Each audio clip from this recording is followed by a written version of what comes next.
به نام خدا. در این ویدیو میخوام استفاده از نرم افزار ایدیوکار رو که برای آنالیز کاریوتیپ و گستره های کروموزومی و در واقع رسم ایدیوگرام، کاریوگرام و داده های کروموزومی کاریوتیپی به کار میره رو خدمت شما عرض بکنم. نرم افزار در سال 2015 نسخه اولیش توسعه پیدا کرد، ولی جدیداً یه ورژن جاوا با قابلیت‌های بسیار بیشتر از اون توسعه دادیم که در صفحه گیت هاب به این آدرس وجود داره.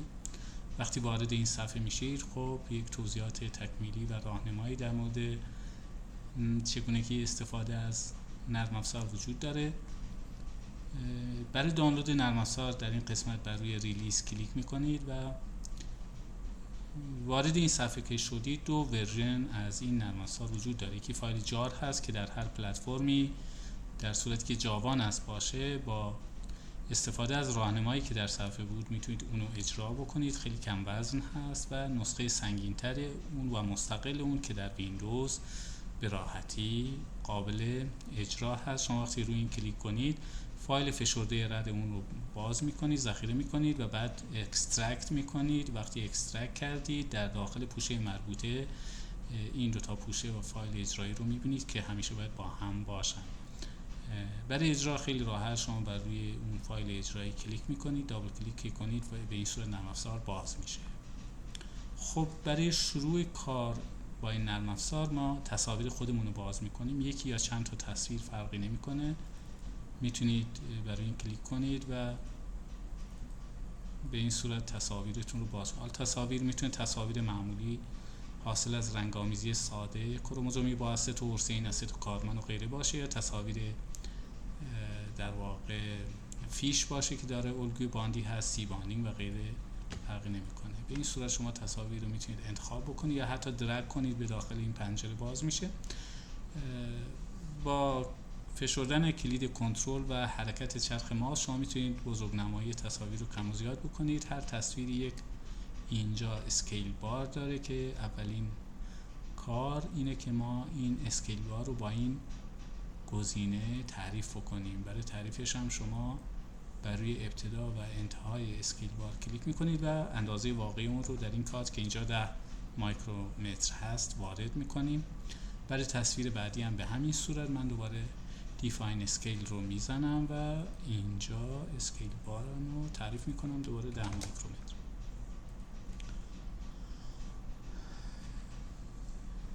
من توصیه میکنم ابتدا اگر تصاویر شما خوب هست، به این صورت کروموزوم ها خیلی خوب از هم جدا شدن و کیفیت تصویر بالا هست، حتی اگر نزدیک به هم بودن هم میتونید در فتوشاپ یه مقدار فاصله کروموزوم ها رو بیشتر بکنید.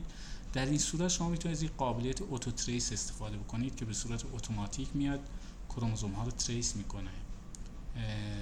به این صورت وقتی کلیک میکنید اسم البته ژنوم رو از شما میخواد، مثلا من این رو ژنوم آ اسمشو میذارم و اینجا میگه 13 تا کروموزوم شناسایی شده. یکیش البته اسکیل بار هست که اشتباهاً من روی این کلیک میکنم هایلایت میشه و دیلیت میکنم تا این از حالت تریس خارج بشه. خیلی خوب. در گستره دوم هم به همین صورت اوتو تریس رو میزنم، اسم اینو میذارم ژنوم بی و اوکی. باز تریسینگ انجام میشه به این صورت و یه مقدار حالا چک اولی میتونیم، هرچند بعداً هم میتونیم بیشتر اینا رو چک کنیم و ظاهراً نقطه سانترومر در اغلب موارد اینجا صحیح قرار داده شده. این نقطه مشکی نقطه سانترومر هست که البته میتونید اینو با ماوس بگیرید و جابجاش هم بکنید. به این صورت این لیبل ها قابلیت جابجایی دارن، اندازه لیبل ها رو میتونید درشترش بکنید با این لیبل سایز. و در این مرحله بعد از تریسینگ بهتر ما ران کاریوگرام رو روش کلیک بکنیم که کاریوگرام رو به صورت اتوماتیک میاد رسم میکنه، در واقع میاد کروموزوم ها رو کات میکنه و به صورت ردیفی اینجا قرار میده.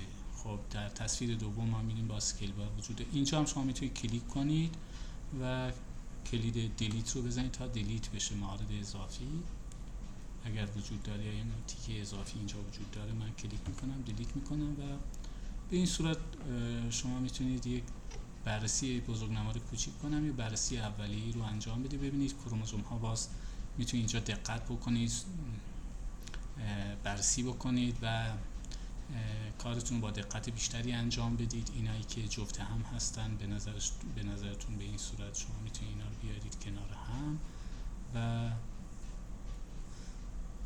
این کروموزوم ها رو که درگ میکنید میکشید به راحتی اینا در گروه های مربوطه، اینا گروپ هستش که در هر گروهی شما میتونید چند کروموزوم رو کنار هم قرار بدید با درگ کردن و کشیدن کروموزوم ها.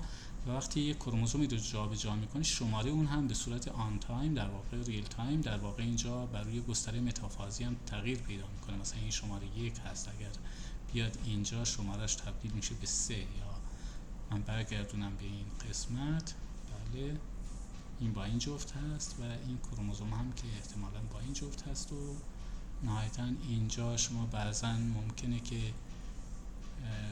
طول بازوی بلند و کوتاه یک جفت کروموزوم اینجا خیلی دقیق تریس نشده باشه، کروموزوم ها سر و ته بشن که اینجا شما میتونید همینجا فلیپ بکنید این کروموزوم رو سر و ته بکنید. همین که اینجا در واقع بر روی اون کروموزوم در صفحه متافازی میتونید سانترومر رو جابجا بکنید که بالاخره با هم هماهنگ بشن و یک جفت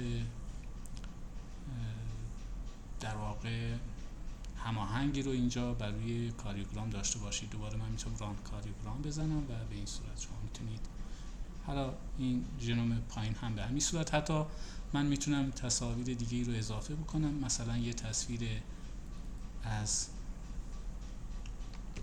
کروموزوم های نوار بندی شده به این صورت من اضافه کردم و میتونم باز اسکیل رو تعریف بکنم و بیام اوتو تریس بزنم. این هم اسم ژنومش رو میذارم C و اوتو تریس. خیلی خوب. باز اگر من ران کاریوگرام بزنم اینجا این کاریوگرام در اینجا اضافه میشه و موارد اضافی رو من اینجا اگر نگاه کنید یه سری چیزا اضافی هم اومده، میتونید کلیک کنید و اینا رو حذف کنید، مشکلی نداره. خیلی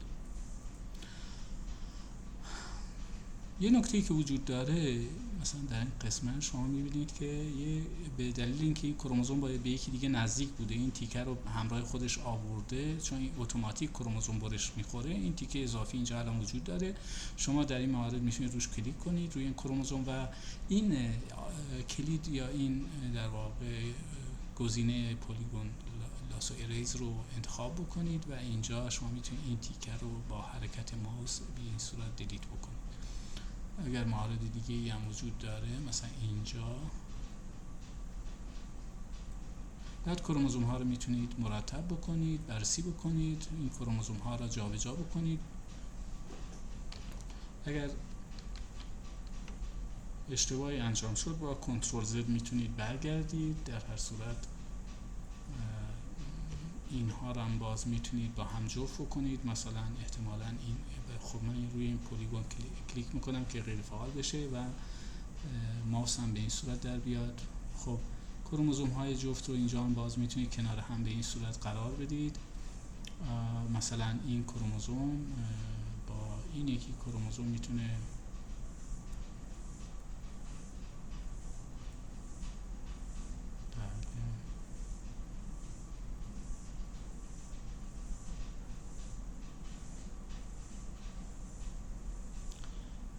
جفت کروموزومی رو میتونید پیدا بکنید. اگر این مقداری دقت بکنید هومولوگا رو میتونید پیدا بکنید و اینا رو کنار هم قرار بدید با توجه به الگوی باندی که اینجا وجود داره. خیلی خوب است. یه نکته‌ای که وجود داره اینجا میتونید روی این ژنوم راست کلیک کنید و بگید که مثلا این کروموزوم ها در این ژنوم در 2 ردیف قرار بگیرن.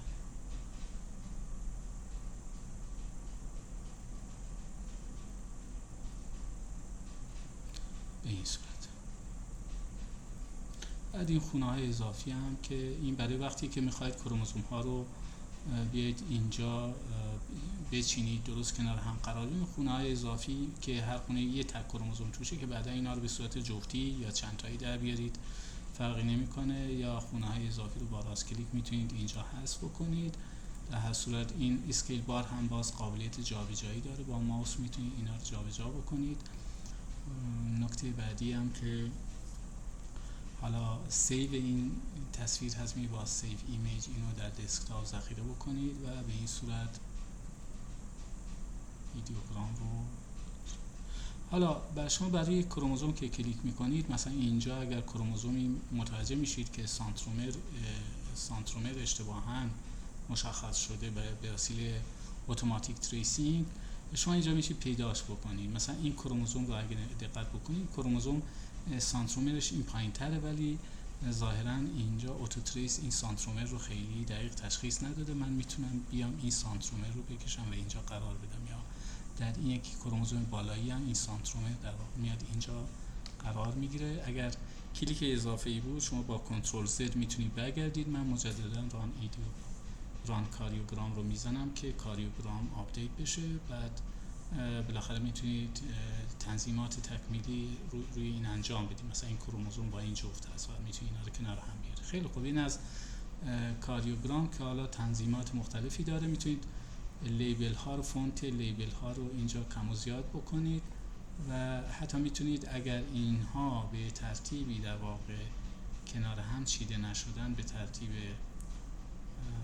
در واقع عددی کنار مرتب چیده نشدن، میتونید این سورت و رینیم رو بزنید که این میاد در واقع کروموزوم ها رو به ترتیب طول از بزرگ به کوچیک میاد مرتب میکنه و دوباره اونها رو از 1 تا n شماره گذاری میکنه.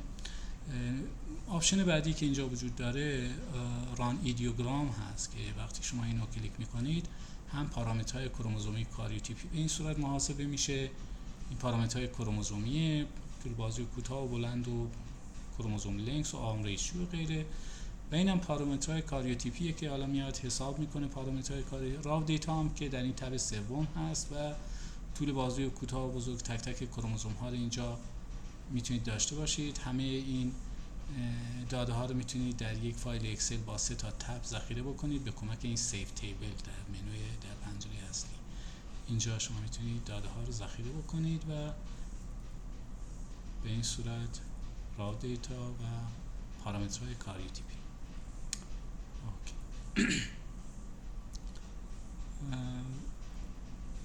در این تب هم که ایدئوگرام رسم میشه. حالا ایدئوگرام هم قابلیت‌های خیلی زیادی داره. شما اینجا میتونید زمینه کروموزوم رو رنگش رو تغییر بدید، عرض کروموزوم ها رو کم و زیاد بکنید، یا اینکه فاصله شون رو، یا این در واقع لجندی که اینجا هست رو میتونید جابجا بکنید، اسکیل بار رو و لیبل ژنوم ها رو میتونید جابجا بکنید. همین که دونه دونه روشون دابل کلیک کنید و ادیت بکنید. خود فرمت کروموزوم ها، اسم کروموزوم ها رو هم میتونید با فرمت مختلف و استایل مختلف نشون بدید. فقط شماره باشه، یعنی که شماره همراه ژنوم باشه با فرمت های مختلف.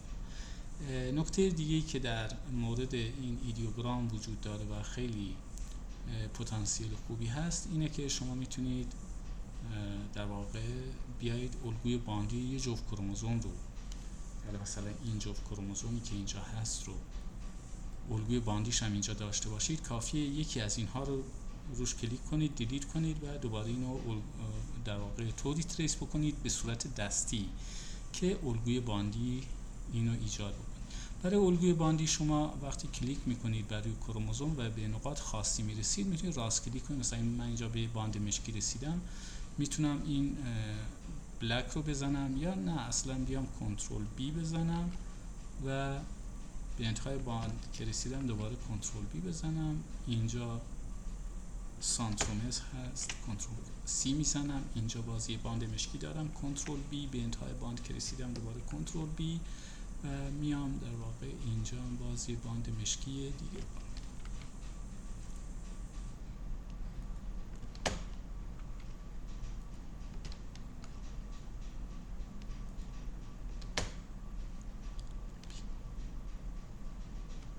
و به انتها که رسیدم کنترل سی رو باید بزنم که کنترل اف رو در واقع به انتها که رسیدم باید